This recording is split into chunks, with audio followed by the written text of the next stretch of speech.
Good morning students, मैं अंचल Dahal ट्राइथियम academy में फिर आप लोगों के सामने हूं।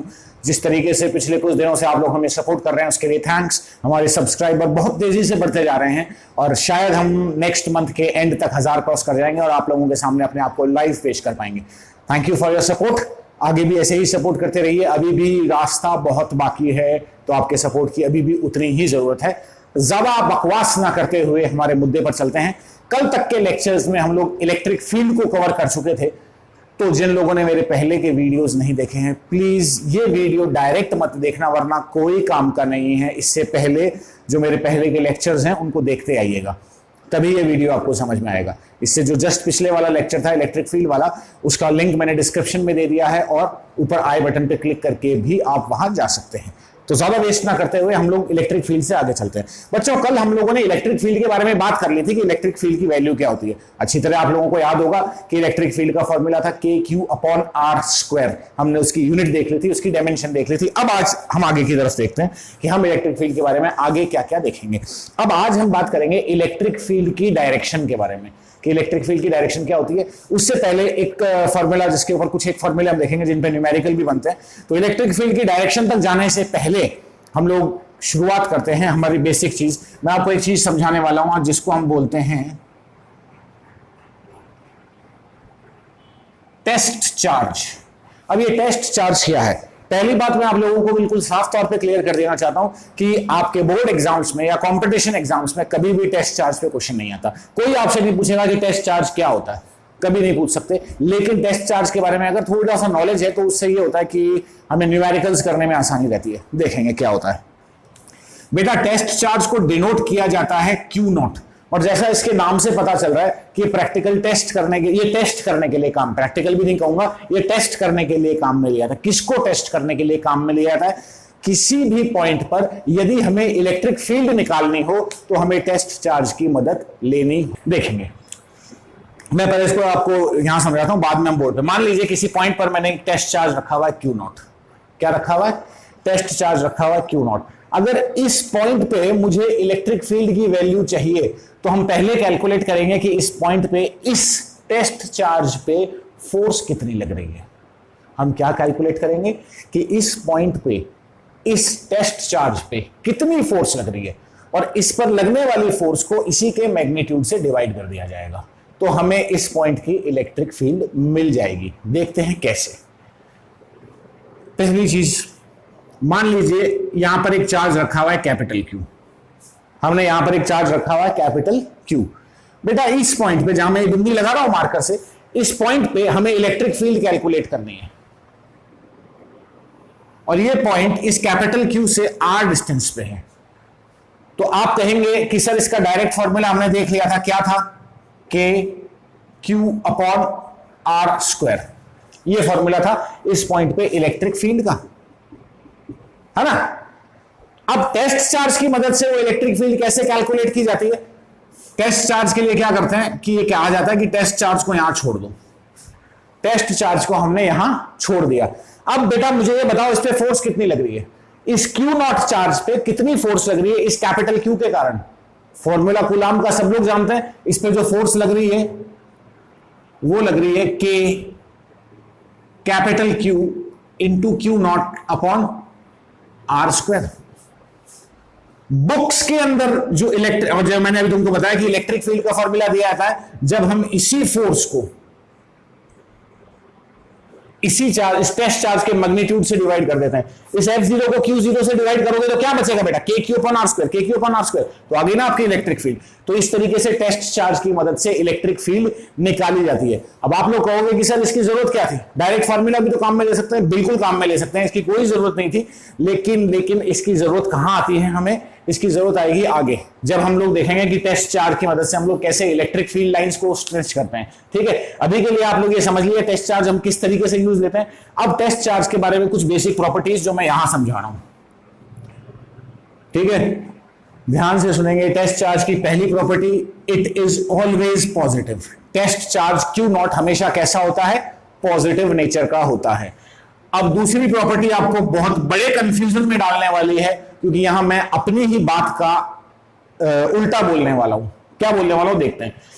कि बेटा जो ये जो दूसरा पॉइंट है, ये कहता है कि टेस्ट चार्ज की वैल्यू यानी क्यू नॉट की वैल्यू लगभग लगभग जीरो की तरफ टेंड करती है, बढ़ती है, मतलब जीरो के बहुत करीब होती है। इनफैक्ट अगर मैं आपको यह भी कहूं कि एक टेस्ट चार्ज की वैल्यू इलेक्ट्रॉन के चार्ज से भी बहुत ज्यादा कम होती है, कितनी होती है उसके लिए कोई न्यूमेरिकल वैल्यू नहीं है, वो नियरली जीरो मानी जाती है। क्या मानी जाती है? नियरली जीरो मानी जाती है, मतलब इस तरीके से दी जाती है। अब आप कहोगे सर ये तो आपने हमें तो कंफ्यूजन में डाल दिया, आप ही ने कहा था कि इलेक्ट्रॉन से छोटा पार्टिकल हो नहीं सकता, तो फिर ये क्यू जीरो कहां से आ गया, ये टेस्ट चार्ज कहां से आ गया? समझाता हूं, पहले ये देख लीजिए। बुक्स के अंदर आपको जो फॉर्मूला दिया जाता है इलेक्ट्रिक फील्ड का, वो ये दिया जाता है, लिमिट मैथमेटिक्स में सबने पढ़ी है, limit q naught tends to zero, थोड़ा सा इसको साफ सुथरा लिख देते हैं, और f naught upon q naught, ये हमें इलेक्ट्रिक फील्ड का फॉर्मूला देता है किसी भी पॉइंट पे। तो ये टेस्ट चार्ज मैंने आपको क्यों समझाया? ये टेस्ट चार्ज मैंने इसलिए समझाया कि अगर किताब में आप कहीं ये फॉर्मूला देख लो तो आपको सबसे पहले यही याद आता है कि सर ने तो ऐसा कुछ बताया ही नहीं था, इसलिए तुम लोगों को बताना जरूरी था, ताकि किताब से अगर बाई चांस तुम पढ़ो तो कंफ्यूज ना हो। ये वही फॉर्मूला है KQ/R²। अब बात आती है कि तुम्हें कौन सा काम में लेना है, तो बेटा तुमको इलेक्ट्रिक फील्ड में 1 नंबर का फॉर्मूला यही काम में लेना है। इस फॉर्मूले से हमें कोई हेल्प नहीं मिलने वाली, ना एग्जाम में पूछा जाने वाला है, लेकिन आपको बुक्स पढ़ते टाइम कंफ्यूजन ना हो इसलिए मैंने इस फॉर्मूले को क्लियर किया। अब मैं अपने दूसरे कंफ्यूजन को क्लियर करता हूं कि Q0 आया कहां से, इलेक्ट्रॉन से छोटा चार्ज आया कहां से, जब इलेक्ट्रॉन से ये आया कहां से, देखते। क्या है कि इलेक्ट्रॉन एक प्रैक्टिकल पार्टिकल है, रियल में एग्जिस्ट करता है, लेकिन मेरे बच्चों जो ये क्यू नॉट है, ये क्यू नॉट एक इमेजिनरी पार्टिकल है, एक काल्पनिक पार्टिकल है, रियल में फिजिकली इसका कोई अस्तित्व नहीं होता। ये पार्टिकल केवल और केवल इस फॉर्मूले को बनाने के लिए हमने अज्यूम किया है कि ऐसा काश कोई छोटा सा चार्ज होता है नहीं। तो this test charge is basically an imaginary particle. ये टेस्ट चार्ज कुछ नहीं है, सिर्फ एक इमेजिनरी पार्टिकल है जिसका हमने इमेजिन किया, जिसकी हमने कल्पना की है कि ऐसा कोई चार्ज यहां रख दो, इस पे लगने वाली फोर्स निकाल लो। तो टेस्ट चार्ज इसीलिए इलेक्ट्रॉन से भी कम चार्ज का होता है। इसका चार्ज लगभग कितना होता है बेटा? 0 होता है, लेकिन थोड़ा सा दिया जाता है 0 से आगे, ताकि हम इस पे ये देख सकें कि फोर्स कितनी लग रही है। 0 होता तो फोर्स नहीं लगती, हम इलेक्ट्रिक फील्ड का फॉर्मूला ही नहीं बना पाते, इसलिए 10⁻�0, 0 के पास है, बहुत नजदीक है। ठीक है, इस पूरे डिस्कशन में कोई दिक्कत, इस पूरे डिस्कशन को लिखने की कोई जरूरत नहीं है, ये आपको बस दिमाग में होना चाहिए, क्योंकि इससे कोई क्वेश्चन नहीं बनता। ठीक है, अब इसके आगे वाली जो बातें मैं करने वाला हूं उनसे क्वेश्चन बनता है। तो ये आ गया आपके पास टेस्ट चार्ज का कॉन्सेप्ट, और अब हम बात करेंगे कि इलेक्ट्रिक फील्ड की डायरेक्शन। इलेक्ट्रिक फील्ड की डायरेक्शन को पूरी तरह से समझने से पहले एक छोटा सा कॉन्सेप्ट याद रहे, एक छोटा सा कॉन्सेप्ट में बोल रहा हूं, लेकिन इस छोटे से कॉन्सेप्ट पे बोर्ड्स में बहुत बार क्वेश्चन आया है। आरबीएससी में लगभग हर 1-2 साल में ये क्वेश्चन रिपीट होता ही रहता है। सीबीएसई बोर्ड में भी कई बार ये क्वेश्चन रिपीट हो चुका है। क्या क्वेश्चन है देखते हैं। क्वेश्चन को देखने से पहले उसकी मैटर को समझ लें, ज्यादा बेटर रहेगा। देखिए क्या है क्वेश्चन, सॉरी क्या है टॉपिक। टॉपिक है आपका electric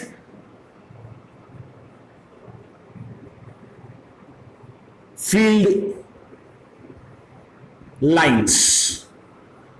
Now what do you mean by electric field lines? आप लोगों ने 10th क्लास में एक मैग्नेटिक फील्ड लाइंस के बारे में सुना होगा। मैं ज्यादा यहां तो अभी 12th क्लास में हम मैग्नेटिक फील्ड लाइंस पे ग्रेटर वर्जन पे देखेंगे, लेकिन छोटे लेवल पे आप लोगों ने मैग्नेटिक फील्ड लाइंस को देखा होगा कि नॉर्थ पोल से शुरू होती हैं, साउथ पोल पे खत्म होती हैं। बात ये आती है, क्या मैग्नेटिक फील्ड लाइंस एग्जिस्ट करती हैं किसी मैग्नेट के चारों तरफ? मान लीजिए ये मैग्नेट है, क्या इसके आसपास मैग्नेटिक फील्ड लाइंस को हम देख सकते हैं? बिल्कुल नहीं देख सकते, क्योंकि मैग्नेटिक फील्ड लाइंस क्या है? Magnetic field lines imaginary lines है जो हम खींचते हैं मैग्नेटिक फील्ड की डायरेक्शन पता करने के लिए। सेम इसी तरीके से किसी चार्ज के आसपास इलेक्ट्रिक फील्ड की डायरेक्शन निकालने के लिए लाइनें खींची जाती हैं, जो कि इलेक्ट्रिक फील्ड की डायरेक्शन का नॉलेज करवाती हैं हमको। ठीक है, तो वो इमेजिनरी लाइंस जो चार्ज के पास में खींची जाती है इलेक्ट्रिक फील्ड को डिनोट करने के लिए, इलेक्ट्रिक फील्ड की डायरेक्शन को डिनोट करने के लिए, उन्हें हम कहते हैं इलेक्ट्रिक फील्ड लाइंस। अब बात ये होती है कि इलेक्ट्रिक फील्ड लाइंस खींची कैसे जाती हैं। तो बेटा ये आपको किसी बुक में नहीं बताया जाता जो मैं बता रहा हूं, और इस पॉइंट से आपके इतने कंफ्यूजन दूर हो जाएंगे कि आप पूछिए मत। तो इसीलिए इस पॉइंट को बड़े ध्यान से सुनना। इलेक्ट्रिक फील्ड लाइन खींचने के लिए, इलेक्ट्रिक फील्ड लाइन खींचने के लिए, हालांकि इलेक्ट्रिक फील्ड लाइन कैसी है, इमेजिनरी है, तो इलेक्ट्रिक फील्ड लाइन खींचने का जो प्रोसेस है वो भी कैसा है, इमेजिनरी है। और क्या कहते हैं, ये आ गया हमारा पुराना दोस्त, कौन सा दोस्त, जो अभी 2 मिनट पहले ही हमने दोस्त बनाया था, test charge. Electric field line खींचने के लिए टेस्ट चार्ज हमें काम में आता है। कैसे काम में आता है, एक पॉजिटिव चार्ज, मान लो मैं एक पॉजिटिव चार्ज का एग्जांपल ले रहा हूं कि ये एक पॉजिटिव चार्ज है, मुझे इसकी इलेक्ट्रिक फील्ड लाइन खींचनी है। कैसे खींचूंगा, एक टेस्ट चार्ज को मैं इसके पास छोड़ देता हूं, छोड़ते क्या होगा, छोड़ते ही फ्री छोड़ दिया मैंने, तो पॉजिटिव, टेस्ट चार्ज तो हमेशा पॉजिटिव होता है, ये पॉजिटिव चार्ज इस पॉजिटिव चार्ज को क्या करेगा, रिपेल करेगा, तो ये टेस्ट चार्ज भागेगा, ये जिस जिस डायरेक्शन में भागेगा उस डायरेक्शन में लाइन खींचते चले जाओ और एरो का साइन लगाते चले जाओ, तो आपको इलेक्ट्रिक फील्ड लाइंस मिल जाएंगी। मतलब मैं आपको यहां क्या कहना चाह रहा था कि electric field lines are nothing, electric field lines are nothing but path of positive test charge. ठीक है, मैं यहां पे टेस्ट चार्ज के साथ पॉजिटिव शब्द काम में ले रहा हूं, जो कि मुझे नहीं लेना चाहिए क्योंकि टेस्ट चार्ज ऑलरेडी पॉजिटिव होता है, लेकिन फिर भी हम अगर पॉजिटिव शब्द काम में ले लेते हैं तो उसमें कोई नुकसान नहीं है, क्योंकि ताकि आप लोगों को भी ध्यान रह जाए कि टेस्ट चार्ज पॉजिटिव होता है। लेकिन अगर मैं सिंपली कहता हूं टेस्ट चार्ज, तो भी वो पॉजिटिव अपने आप ही होता है, test charge can never be negative. ठीक है, तो मैं वापस रिपीट कर रहा हूं, electric field lines are nothing but path of a positive test charge. ये एक टेस्ट चार्ज का पाथ है, रास्ता है, इसको आप जब फ्री टेस्ट चार्ज को छोड़ दो तो ये जहां जहां जाएगा वहां लाइन खींचते चले जाओ। तो बेटा एक पॉजिटिव, अगर मैं एक पॉजिटिव चार्ज की बात करूं तो उसके कारण इलेक्ट्रिक फील्ड लाइंस बना सकते हैं बड़ी आसानी से। अब मैं आप लोगों को जो बात बताने जा रहा हूं, जो टॉपिक बताने जा रहा हूं, इसी इलेक्ट्रिक फील्ड लाइंस पे आगे मैं अलग अलग डायग्राम्स दिखाऊंगा आप लोगों को।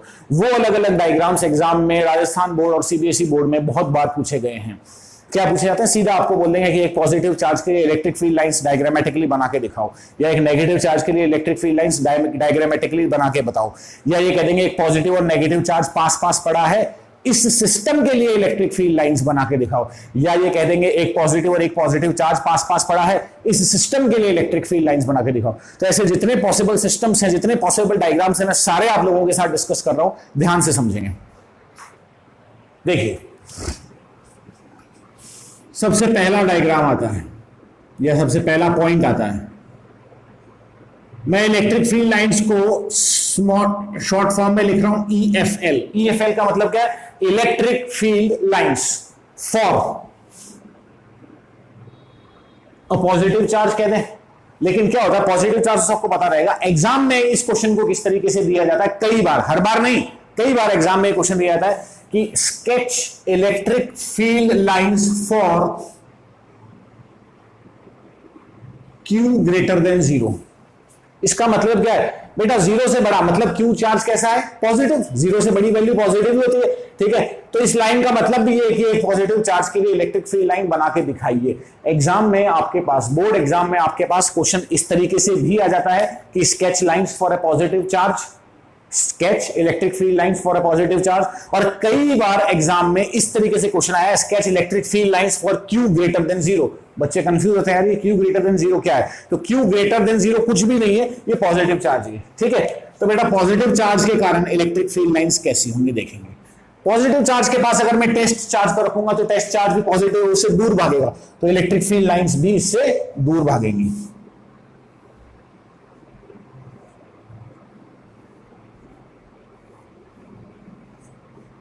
तो आपका डायग्राम इस तरीके का बन जाएगा।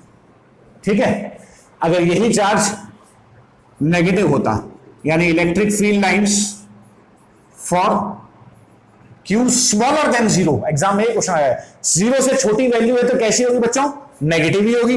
तो नेगेटिव होती, तो अगर ये चार्ज नेगेटिव होता सेंटर वाला, तो ये क्या करता, आपके टेस्ट चार्ज तो पॉजिटिव होता है, ये उसको अट्रैक्ट करता, तो सारी लाइनें अंदर की तरफ आती इस तरीके से।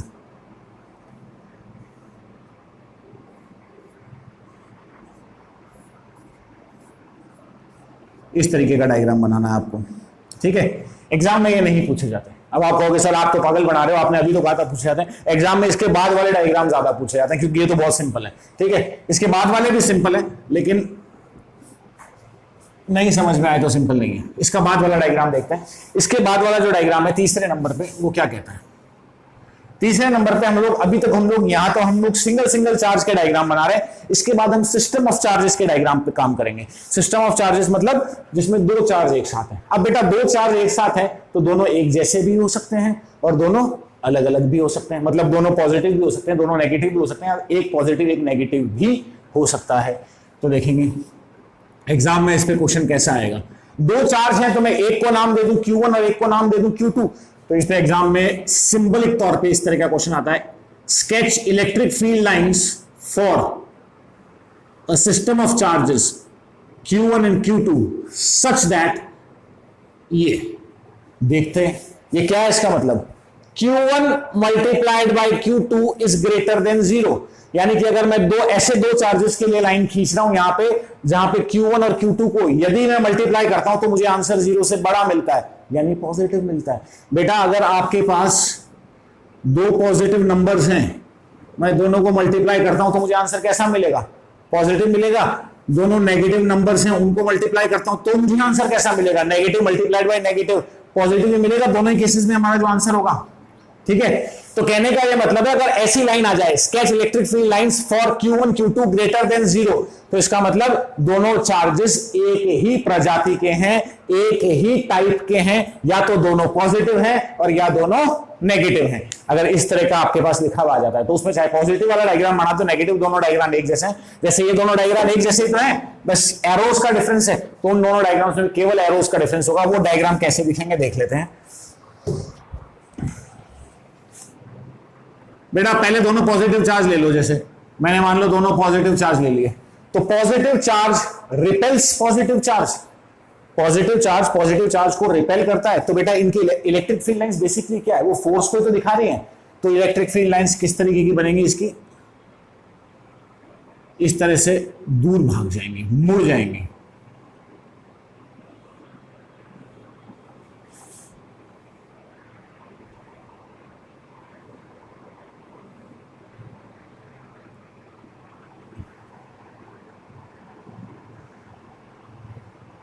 और ये पॉजिटिव चार्ज है तो electric field lines positive charge से बाहर ही निकलती हैं। तो इन दोनों चार्जेस से आपके तीर के निशान कैसे आएंगे, बाहर की तरफ। आया समझ में। तो ये पॉजिटिव चार्ज मतलब पॉजिटिव दोनों सेम चार्जेस है, तो उनके कारण अगर ये दोनों चार्जेस नेगेटिव होते तो बेटा अगर ये दोनों चार्जेस नेगेटिव होते तो हमारे डायग्राम में कोई फर्क नहीं आता, केवल तीर के निशान अलग अलग आ जाते हैं।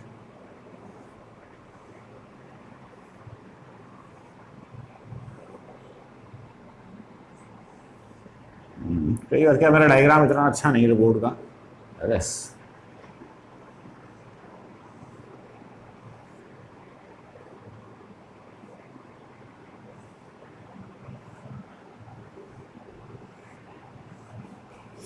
ये जैसे तीर के निशान बाहर की तरफ थे, ये वाले तीर के निशान कैसे आ जाते, अंदर की तरफ।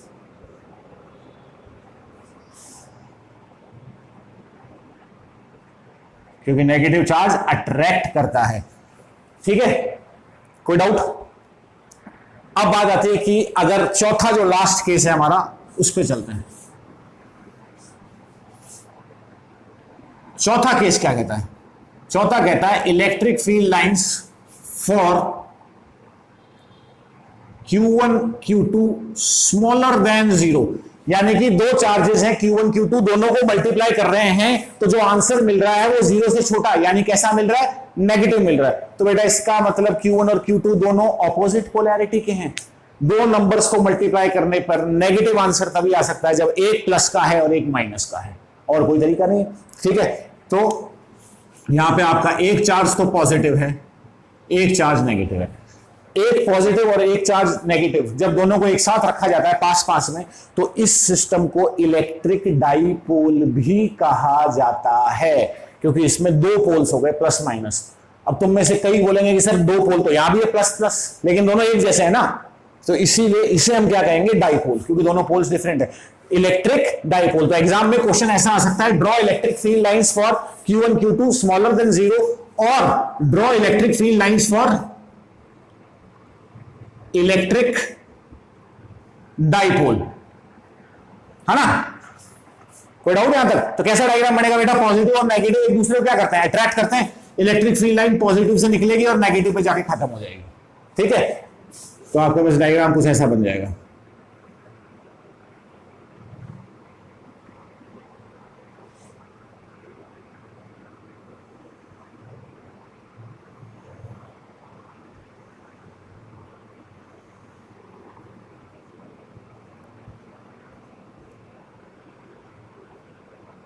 याद रहे यहां पे एरो के साइन गलत नहीं होने चाहिए। ये एरो के साइन सिंबल सिंबल सारे के सारे कहां जा रहे हैं? प्लस से निकल रहे हैं माइनस पे खत्म हो रहे हैं, प्लस से निकल रहे हैं माइनस पे खत्म हो रहे हैं। ठीक है, कोई डाउट यहां तक?